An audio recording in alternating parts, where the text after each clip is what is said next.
Welcome back, Spurs fans, to another edition of Casa De Spurs. We had a slight layover last week. Steven was actually out in Orlando. Turns out he forgot the bubble wasn't happening this year. But how was your trip? Yeah, I was trying to get over there to the Gubble, but to no avail. We took a little trip, took the fam out to Disney World. Florida is hot, even in March. Disney World is chaos right now, as most people would expect. People are trying to have as much fun as they can in the Florida heat while wearing masks, while being like at 50% capacity, where like half of Disney World is not actually opened.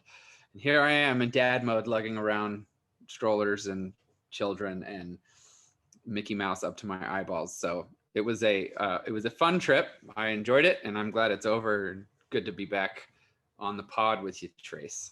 Well, and you had some Whataburger, but we'll hear about that I did. a little bit later. Thank God for layovers. That's right.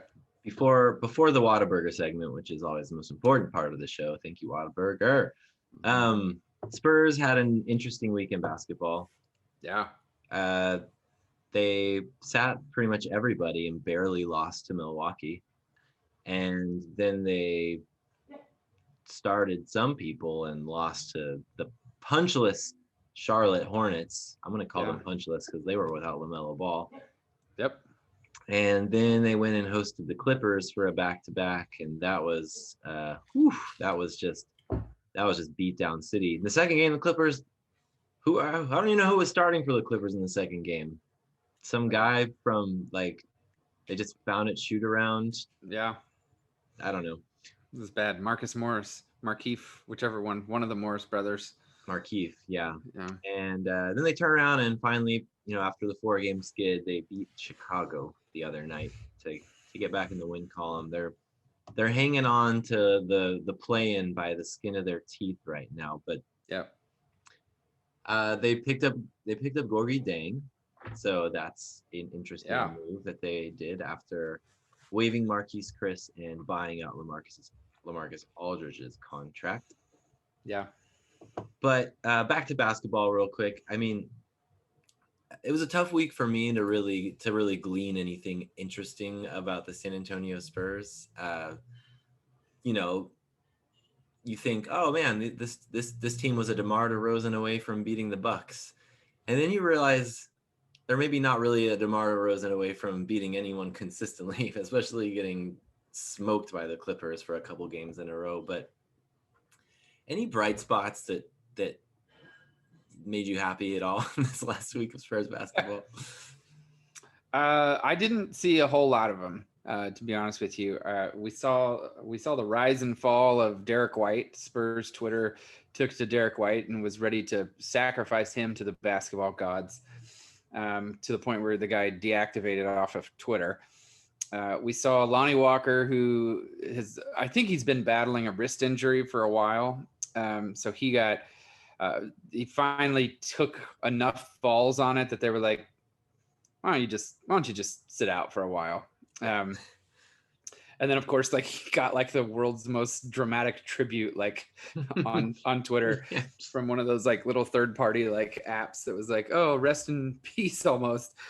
So he had some fun with that. He came out and said he thought he died based on the reaction. Yeah, it was a little over the top.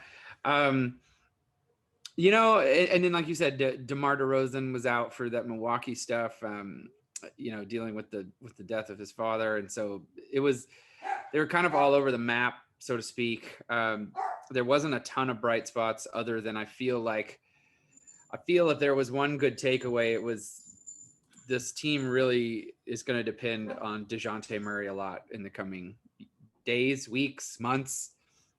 Do I dare say years?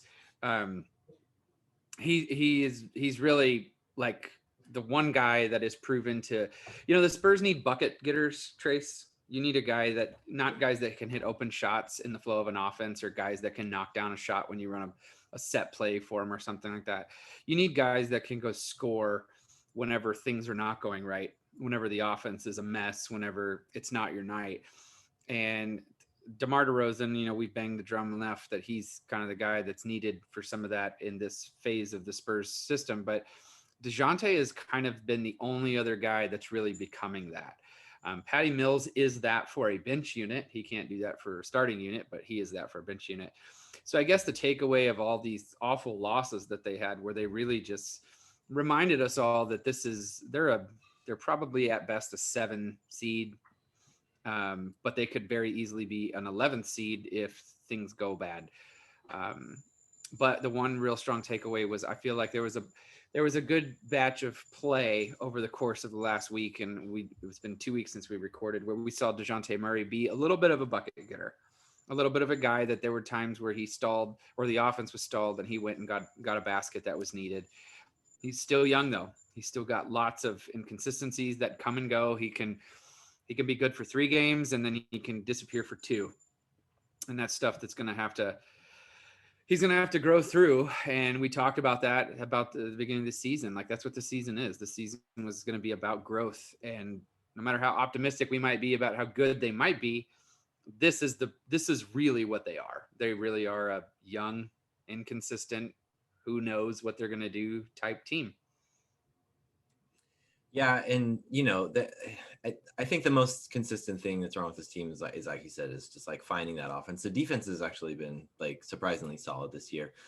One thing that's been disappointing to me lately is Keldon Johnson has faded quite a bit from. The energy's still there, the screaming is still there, the running around and involving himself is still there. But it's not showing up in points, which I know is not like the only thing you can do as a member of a 5-person rotation, but it's not like the slack is really getting picked up elsewhere. I mean, I'm looking at the second Clippers game. The bench scored 17 points. Keldon Johnson had 5, but he was a starter. So he was like even worse than a couple of the guys on the bench in terms of getting the scoring going. And I know they were out a few guys that night, but other than Lonnie Walker, like no one getting major minutes was not playing in that game. That had schedule win all over it. Should have been. And especially on the second night of a back-to-back, to not go 0-2 on those kind of games at home would have been pretty huge if this team was, trying to do more than win a play-in game or 2. Yeah. And until guys like Keldon Johnson are consistently scoring, and until like Derek White is, I'm not on any hate train of Derek White, but this season has, I hate to say it, but it just kind of feels like it's been a wash for him so far. I mean, he's barely been able to get on the court. When he does, his teeth break out, or he like just can't find his shot, and then he gets COVID. It's just like, I don't know. I Bro, this guy, Derek White he is our generation's Manu. He is so our generation's Manu, because he can make an incredible play that you're just like, wow, this guy is off the rails. He's fabulous. He's taking charges. Manu Ginobili sacrificed a testicle for this team amongst many other things. Yes. But then he can go and throw the ball into the stands for no reason, or he can go do like a random around the back pass that's to no one. He can go 2 for 17 in a single shooting night, and just play awful and have turnovers. Always seems to be like the guy that's taking the shot, like the physical, he's taking the pain, right? Taking the blow, the blow. There you go. He's taking the charge. He's losing a tooth. He's breaking his arm. Remember when like Manu like randomly broke his arm and like in the playoffs, and you were like, okay, like not the right time, bro. That's the worst possible time. So Derek White is our generation's Manu. He's peaks and valleys. And when we talk about consistency for this team, like the team needs players that are consistent. Manu was peaks and valleys. Derek White is going to be peaks and valleys. I'm looking for him to be more of peaks and valleys rather than this like kind of like line that goes across. It's going to be extreme highs and extreme lows. I love him. I really do. But you're exactly right. It's been a rough season for the guy. And a lot of it's really not even his own fault. Like it's just, I don't regret the extension that they gave him at all. I still think we'll see the better end of that extension, but it has been frustrating to see, like, and I think you brought up another great point about Keldon. there were some big plans in place for the backcourt tandem of Murray and White. We really haven't seen that come to fruition yet. There's flashes of it, but Keldon's been the other one who, how many rebounds and layups can the guy get? He's still not a great shooter. He still leaves a lot of points on the board. He still finds himself out of spots at times, and defensive stopper he is not. In intensity he's got it, but the things that he can work on are things that San Antonio usually is pretty good at working out for their players. So there's some hope there that he will he'll step it up in that regard. But maybe the other bright spot has been Vassell. Whenever he's played, I haven't really seen something wrong with Vassell's game yet. And I mean that like with moderate expectations, but he comes in and he goes 3 for 4, like he comes in and gets 2 steals and he's in the right spot. So whatever minutes that he's gotten, he's been productive with. He makes the right play. He's very smart. He's in the right spot. I mean, I don't see him just getting a sudden increase where he's playing 28 minutes a night, but he's fine. Like he's been good. I haven't been disappointed with him at all. So I guess those would be your bright spots from a pretty rubbish week in general. Yep. And one last thing on the week that was last time you and I talked, half of Spurs Twitter was ready to crown Luka Šimanić the brightest star in the universe. And look, it's fine, but he played like 10 minutes last week. So I mean, that's like total exaggeration, and the minutes that he played, he went right back to that old passive stand in the corner. Maybe I'll jump and frolic for a rebound type. That he went right back to that. We saw a good, I feel like it was around that time where everybody was kind of out. They had a lot and he was like forced to be like the 8th man. And he is like, you have to get in here and produce. And he actually did. He was aggressive at times. He pulled the trigger on a couple threes. We had him see a couple dunks. He had he's got talent. It's all up here in his head. And so the last few weeks, corner. And to be fair to him, though, in that first Clippers game, he did go 6 for 8, and he had a pretty sweet Euro step over Kawhi Leonard, which was fun to watch. That was delightful. But that was also a game that Spurs lost by 33 points. So it's, and that's not all on him, but it's not like that Clippers second. He's not having breakout performances and breakout wins. Right. Exactly. And that Clippers second game, the Spurs should have won that game. The Clippers came into their house and beat them back to back on 2 nights in a row in their own gym. And not only that, but the important thing about Thursday night was they had Kawhi Leonard out and they had Lou Williams that was out because they just got them at the trade deadline. So they were shorthanded. Really poor showing from the San Antonio Spurs on Thursday night. That was frustrating. But all of it made me better because I got to have Whataburger Trace during my layover on my path to Disney World, while I had a stop in Love Field in Dallas-Fort Worth going from Los Angeles to Orlando. I jumped off the plane and found a Whataburger sitting right there in the terminal, and I went in and had a number 4. I had a jalapeno cheeseburger with double cheese. That's how I like to do it. I added the spicy ketchup, and then I grilled my onions, topped it off with fries and a Diet Coke. I was so happy to have that. It just came at a perfect time. I couldn't have asked for more. And I really wasn't prepared for it. It just kind of like, oh yeah, there's actually a Whataburger in Love Field. I'm going to go there. And everybody else went and got their whatever, food. But I was like, I'm going to Whataburger. So it turned out to be pretty great. So the number 4 from Whataburger, jalapeno cheeseburger with double cheese, grilled onions, and spicy ketchup. Go get it if you're anywhere near a Whataburger today. So enough talk about the games, Trace. what are the San Antonio Spurs? What are they doing? What are they doing? We've now passed the trade deadline. Yep. They've lost LaMarcus Aldridge. They reached a buyout with him, which, man, it's frustrating to see a guy choose the San Antonio Spurs. How many years ago was it? 5 years ago. Be so 2015. Yeah. 2015. Be so excited for him. Like a free agent finally chose us, and it ends in a buyout. Like, Yeah. and it's granted, like everything that went wrong during his tenure with San Antonio Spurs is not his fault, but it did kind of, we did kind of get into the narrative. Like, the first thing that we learned right off the bat was that this guy cannot carry a team, which we saw whenever Kawhi Leonard went down many, many moons ago. But then even after that, we saw just a really rapid decline over the last 2 years. It ends in a buyout.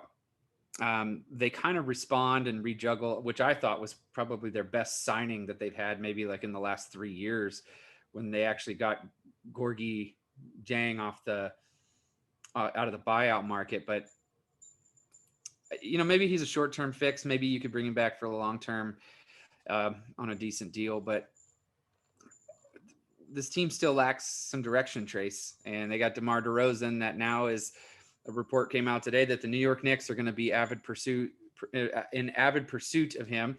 They're the only other team that's got $50 million worth of cap space. It's dark days. It's a little troubling. I mean, was a rumor that DeRozan wants to go back to the East ever validated anywhere? Depends on who you want to say validated it, but yeah, I've heard that in quite a few terms, and that makes sense. I mean, he's not going to make an all-star team in the West. Like, he's not.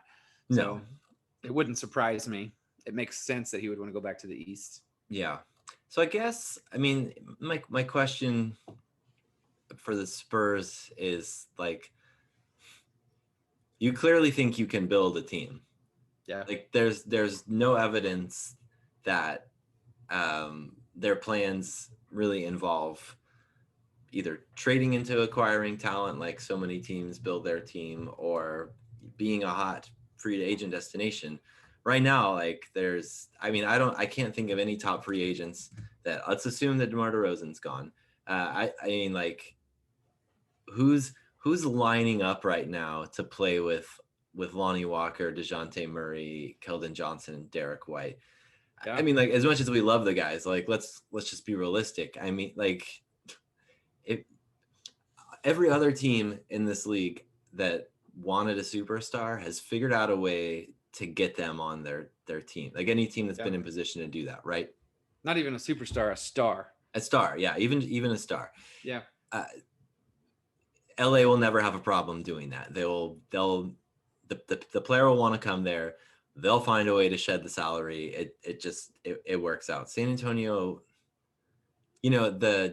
I'm intrigued by what Oklahoma City has been doing this last couple of years. I'm not saying I want San Antonio to do it, and nor do they even really have I don't think they have the talent to do what OKC is doing right now.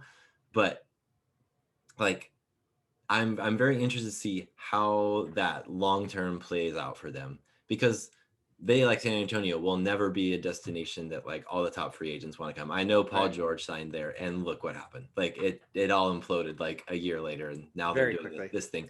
But you gotta, like, for them, that was a strike while the iron's hot thing. It was like, okay, we lost KD, we still think we have a competitive team. Let's throw all our chips in this basket. Now they're restocking, but they have what, like, 9 first-round picks in the next 4 years or something like that. Yep. First-round picks they're not guaranteed to hit either. So like, this is a way to build, and people are excited about it, right? People love picks. I think people love picks a little too much. I think, I want Giannis Antetokounmpo for the next 6 years, not 2 extra first-round picks in 2024, because who knows? Like, you just don't know.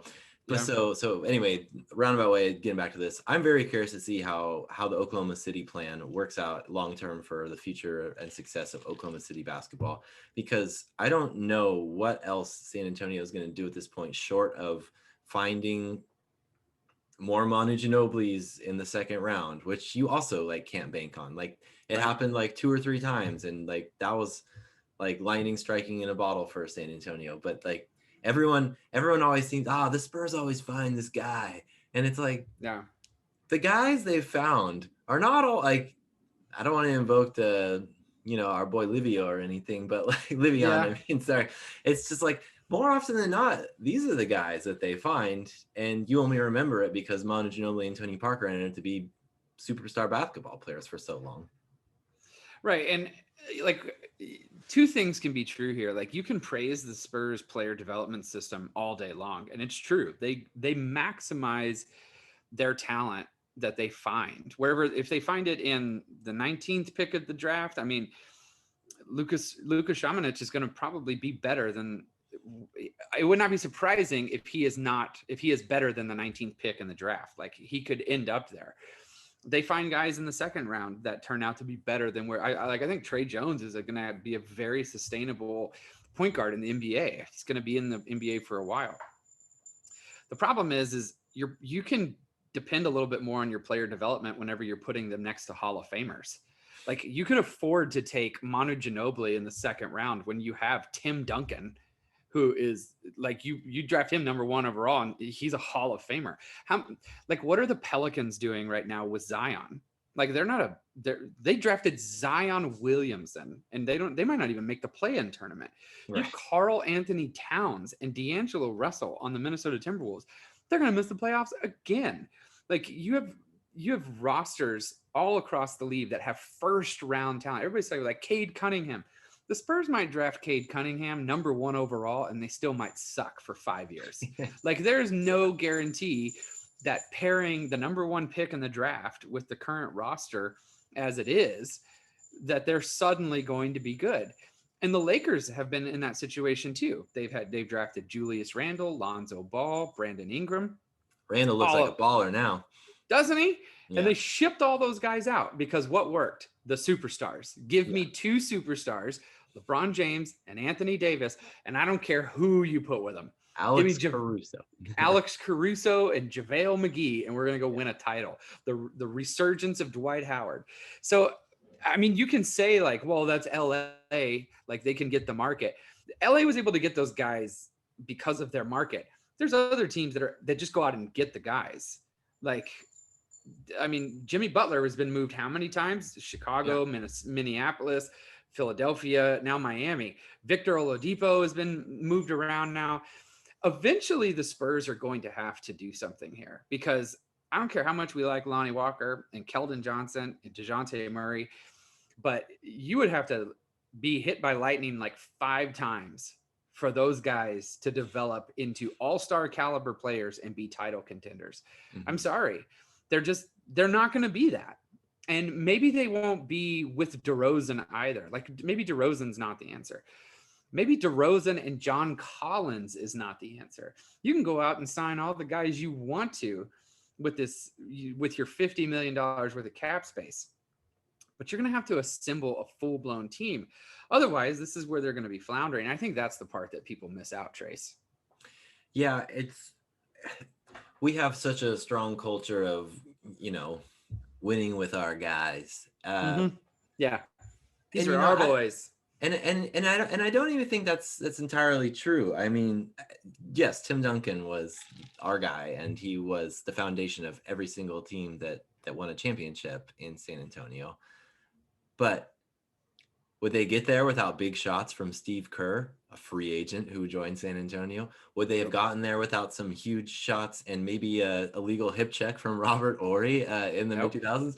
Maybe not, man. I'm just like the Boris Diaw. Boris Diaw, yeah. It's fun. It's a fun story. It's heartwarming. But it's not necessarily true. Like you can't, like you have to, and like those guys, none of those guys I just mentioned were like, oh my God, sexy signing, like Anthony Davis is coming to LA kind of thing. Like this was just like, okay, sure, Robert Ory, come on over. Like Yep. Patty Mills. Patty Mills was a free agent acquisition. I don't think anyone associates him as anything other than San Antonio Spurs at this point. And this probably actually speaks more to your point earlier about how good the Spurs are at developing a player. Like, would Patty Mills be anything if he hadn't come to San Antonio? Yeah. I don't. We might not even know him. I firmly believe no. He might have gone back and played in the Australian League or something. Yeah. And like, he is made a hell of a career. He, some argue that he was very overpaid on his last contract, but he's a shooter, and shooters get paid in this league, man. He'll find a home now if he needs to. And to go back even further, like, would Kawhi Leonard be anything if he hadn't been drafted by the Spurs, who also had Tim Duncan, Manu Ginobili, and Tony Parker playing at a high level when he was drafted? Like, you can, like, it's like you said, you can afford to like gamble on a guy and hope that he builds into something when you already have those three there. At this point, they don't, man. And they're going to have to be perfect on every first round pick they have for the next 3 years. If people actually think that the core right now is like few steps away from being there, they have to have perfect draft picks, and the guys they draft are going to have to be the all-stars, probably not the ones that are currently on the team. And that doesn't happen very often, if ever. Right. And you're spot on there. I mean, look what the Orlando Magic just did. The Orlando Magic just blew everything up, and they haven't been good in forever. I think at best they were like a 7 seed, maybe like in the last 10 years. Like, I remember when Dwight Howard played for them, which was probably back in 2010, was the last time that they were like legitimately relevant. Yeah. And they finals against the Lakers in 2009, I believe, or 2010, or it was 2009. 2009, I think. No, maybe 11. It was somewhere in that era. But now they had Vucevic. They had you could say what you want about Aaron Gordon, but Aaron Gordon was a brighter star than anybody that's on the current San Antonio Spurs roster. I think he's gonna be good in Denver. I do too. Scary. That's just kind of a scary thing to add to that team. I do too. And what did Orlando do? Small market team. They were like, you know what? We tried with this group. We're gonna blow it up. Yeah. And we're gonna toss it back. We're just reshuffle the deck here and see what we get. And yet the Spurs are sitting here going, no, we trust our player development system that we're going to hit on all 6 of these guys. And then we're also going to bring in John Collins or a Lauri Markkanen, or, take your pick who restricted free agent they're going to try and outbid for. And then suddenly they're going to be back in contention. And the reality, 6th seed, maybe. For the 6th seed. Exactly. The reality is a small market team, you've got to be good at a couple different things, not just this player development where you're maximizing potential in the mid to end of the first round. You got to be able to make a trade. And the Spurs made a trade for Marquise Chris, for a guy that wasn't on their roster.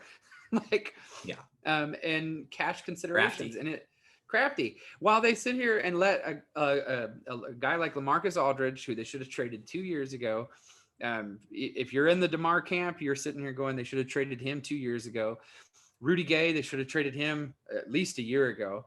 And now they're going to it's almost like it's a soft tank. It's almost like it's a soft, like, well, we'll just keep going and stay relevant. And I don't know. I think it works if you have a couple Hall of Famers that are in your locker room to sit there and go, like, we'll take Kyle Anderson at the end of the first round and see what he turns out to be. See, look, Kyle Anderson turned into a really nice player. And he did. But in the current state of the San Antonio Spurs, they can't have any more Kyle Andersons come through their door. Right. And it's not a knock to Kyle, but it's time to start getting some talent to come through the door. And they just don't have that right now, unfortunately. Yeah. I mean, like, Kyle Anderson's a nice player on a team that's maybe has some upward trajectory, but I don't think Kyle Anderson's part of their long-term plan. By the time the Grizzlies are ready to win a title with Ja Morant, Kyle Anderson, if he's still there, it's going to be like veteran minimum style, kind of like mid-level exception player. Yeah. Yeah. So that's a good exercise. Who is the last Spurs draft pick that has received a contract that has been like a worthy contract, like a player that they drafted? And like you go back, I mean, I'm trying to think off the top of my head. I'd have to do some digging on that, but I it think didn't we probably just say is. that we think Derek White deserves his contract? I think Derek White deserves his contract. Yeah, I think Derek White, DeJounte Murray, but those are DeJounte Murray. players that the Spurs gave contracts to. These other guys that leave, like Kyle Anderson got a deal. Oh, I But see. I see what you're saying. I see. What you're saying. you know, when that's kind of the thought is like, well, these players are players that they're going to develop into real. They're developing them into role players. Yeah. Like that's what they are. Look at Danny Green. Danny Green was here and built a career in San Antonio, and now everybody wants him for a year because the guy can knock down threes and he can defend. That's his skill set. And people are begging for him now because he's got championship pedigree and that's what he is. But people are not begging for Lonnie Walker. People are not begging for Keldon Johnson. They're not really not even begging for DeJounte Murray right now. Well, of course, we don't know what calls are being made, but you see my point. They're not. Yeah. These are not cornerstone players that they're role players, and they're very nice role players. But they need to be around. They need to be around somebody that they can play a role for. See how I came back to that. Yeah, and so let's do a fun thing. Like I can't even remember exactly off the top of my head who are the like potential cornerstone free agents this offseason. Oh, well. None. That's why I know that there's this funny thing that's floating around, like Kawhi Leonard coming back to the Spurs. I don't see that ever happening. I don't either. But that's the case in point. You realize how hard it would be to get Kawhi Leonard and like have him come back and change your franchise. Pretty ridiculous. Nobody wants to pay a 35-year-old, but Chris Paul, look what he's doing to the Phoenix Suns right now. Yeah. Right. He's a free agent. Victor Oladipo. Nope. He just went to Miami. They want to keep him. I'm looking at this list of guys right now. I'm like, there's not anybody in it. Gordon Hayward. Like, no, do people really, do Spurs fans, do they feel like they want to go sign or make a trade for Gordon Hayward? Kyle Lowry. No. Mike Conley. Absolutely not. No. So then you're in the category of like restricted free agents. Okay. John Collins. Let's see, Blake Griffin. Nobody's going to go there. Montrezl Harrell. No. Lonzo Ball. Like, you know what I mean? Like this list is not something where you go, oh yeah, we just got to go get one guy. The truth is you got to get a lot of guys. And the Spurs probably would have benefited themselves had they taken a more Orlando Magic approach to this and just gone, you know what? Whatever we've done since Kawhi Leonard, we need to really just tear it down. And if that means that we have to start packaging a young player here, we can't fall in love with these guys in our player development system. We got to start building something. Right now, they're not building. They're playing Jenga. Like that's really what they're doing. They're going like, let's move this piece here and let's try and see if we adjust this piece, will the whole thing fall down? Oh, it's still there. Like it didn't fall yet. And it's like, it's frustrating, man. Yeah, to have all this money in the off season that doesn't have anything worth spending on is it makes it almost even more indefensible that they didn't try to move some of the contracts that I mean, like I also like if you were to tell me that there was no market for DeMar DeRozan, I'm kind of inclined to believe you because like I don't think like the Spurs have spent a lot of the last several years collecting players that became obsolete in the NBA. And like when people are like, we should just trade him for our first round pick, it's like it doesn't really work like that unless the other team thinks that they can't get a better player with a first round pick in the next draft. And like what contender needs DeMar DeRozan right now? Yeah.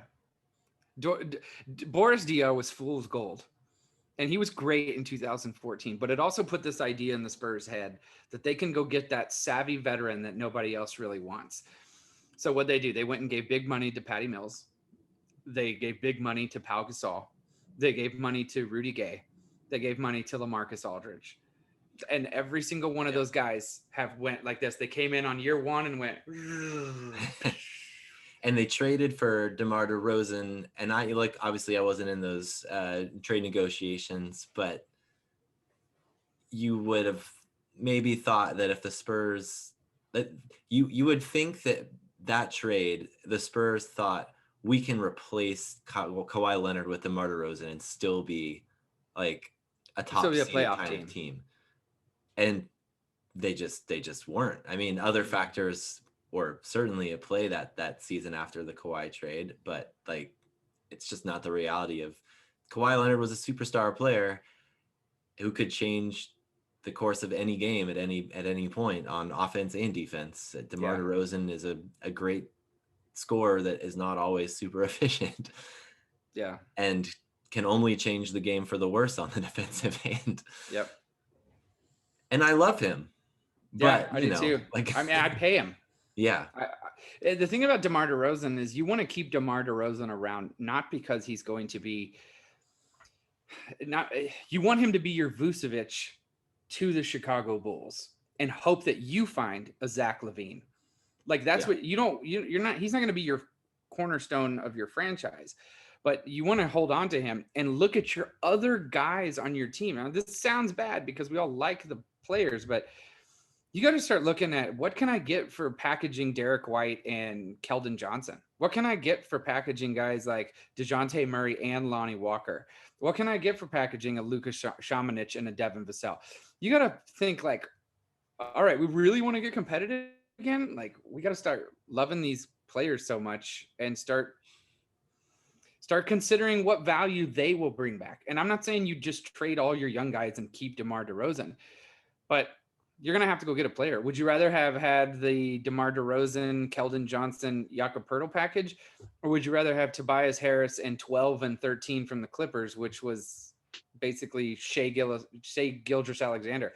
Would you rather have not been so arrogant to not trade them to the Los Angeles Lakers and have Brandon Ingram right now in your front court? Like, I don't know. I know as soon as people listen to this, they're going to hammer me on this for Twitter and be like, I can't believe you. But that's the reality of the situation, man. Cristiano Felicio, free agent target this offseason. Woo, big time. Yeah, man. Yeah. There's a very real situation where New York throws a bunch of money at DeMar DeRozan. He walks. And then the Spurs whiff on John Collins. And then the Spurs also whiff on Lauri Markkanen. And then they're sitting there with $50 million cap space and nobody to give it to. That sucks. Yeah. We'll find another way to give Patty Mills $50 million. I mean, like I'm fully with you. Like the Spurs, like I don't know how many years the Spurs should offer DeMar DeRozan after this year, because I would prefer it if they were in a flexible enough place to have some bright spots and money in the future to bring in some players. But like, that's not a guarantee either. Like, and it's hard because the DeRozan, I mean, like the Spurs were allegedly taking calls about DeMar DeRozan this trade deadline. So teams were interested in DeMar DeRozan, maybe not for what the Spurs thought DeMar DeRozan was worth, but like signing him to another contract is not going to make him untradeable. Right. They're just gonna have to swallow the bullet and like either trade a nice piece with him to get something worthwhile, or bite the bullet and like, DeMar DeRozan might just be like a second round pick and like, salary filler like that. Just, that might be what DeMar DeRozan is. That's a great point, because there's this concept of like, well, if we pay DeMar DeRozan, we're not gonna be able to move him. Bull, whatever. No, that's a lie. This year we've seen John Wall, Russell Westbrook, Chris Paul. We've seen all those guys traded. Those all had way worse contracts than everybody, and all of them, for whatever it's worth, their new teams love them. Like their new teams love them. Chris Paul is doing fabulous in Phoenix. Houston is like, are we going to build around John Wall? Like John Wall's like, I want to be here. Houston's like, cool. Nobody wants to be here. Like, we'll take you. And for whatever reason, like Russell Westbrook is having a blast in Washington at the moment. So and they're terrible. And they're awful. So this whole narrative, like you can't pay DeMar DeRozan because he's going to leave, or because then you won't be able to trade him, is rubbish. You might have to give up a pick to do that. But hey, if your player development system's that good, then sell a first round pick and draft somebody in the second round. Like, I don't know what else to tell you. I got one last thing. The Spurs are reminding me of this dude in my old fantasy baseball league who, like, he was always wanting to make a trade, but he valued his picks like so much higher than, I mean, I'm sure every fantasy league ever has had this guy. Yeah. Where he says like, hey, is so and so available? And you're like, yeah, I want this guy. And he'll be like, well, that guy was my 3rd round pick, and the guy I want from you is only your 8th round pick. So why would I trade you him? And I'm like, because my guy's better. Like, yeah, I don't know what to tell you. Don't look at where you got the guy. Look at how good he is right now. Like that's what we should be evaluating here. And like that, I kind of feel like that's how a lot of, I don't know. I mean, I'm not going to say this is how the Spurs operate. I'm sure they have some sort of system that determines the value of their players, but Spurs fans certainly seem to think that every single player on the roster is worth a 1st round pick. And I don't really understand it. I think that's a great point. And like, there's been plenty of guys that I feel like we've attached as no. What if they hit in like 6 years? Like, what if Keldon Johnson turns out to be an all-star whenever he's 27? Like, what if he doesn't? Like, he's not right now. Like they're just not. And so there's it's a never-ending like what about story that drives me nuts. And frankly, I'm glad I'm not the GM of the Spurs, because I'd have no fans according to our Twitter following, because I'd be shopping for guys. I'd be picking up the phone and be like, hey, Steve Kerr, what do you want for Steph Curry? Like, what do you want for him? Yeah. You want 3 picks and Lonnie Walker? Sorry, I got a dog going off. Like 3 picks and Lonnie Walker? Let's make it happen. You want more than that? All right, cool. Let's do it. Yeah. But I'd just be making calls right now, man, because what do you have to lose? Right. There's nothing else on your roster that's like worth just building around on. 30 more games. That's all you got to lose. Be a tough final stretch. I think we've really beat the dead horse as much as we can tonight. But yeah, this was a get it off your chest podcast. This was a good one. Hey, always good talking Spurs basketball with you. For the fans, if you're somehow still listening at the end of this episode after all the negativity just went on, we appreciate it. We'll hopefully have something nicer to talk about next time. Make sure you follow us on Twitter. Steven is at the Hailstone. I am at Dog. You can find us there. I'm still mad we didn't make a move for Steven Adams. That's all I'm going to say. It's my last point of this episode. But it's still Go Spurs Go in this house. Go Spurs Go.